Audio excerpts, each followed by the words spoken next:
Hello guys, selamat datang ke channel kami LBMS Channel.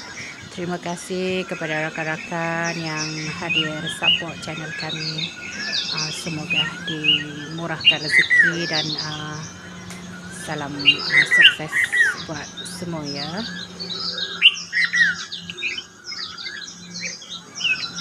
Okay guys, kita melawat kebun dulu, kebun sayur. Beginilah tanaman sayur campur-campur. Ada sayur daun, sayur bawang. Ini kita akan petik hari ini untuk makan sendiri saja. Kalau ada lebih, kita akan kongsi dengan jiran.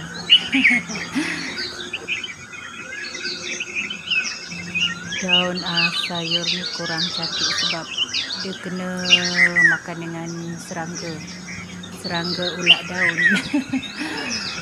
Okey, bolehlah untuk makan sendiri. Kita tengok dulu, kita pilih-pilih dulu mana yang kita nak petik.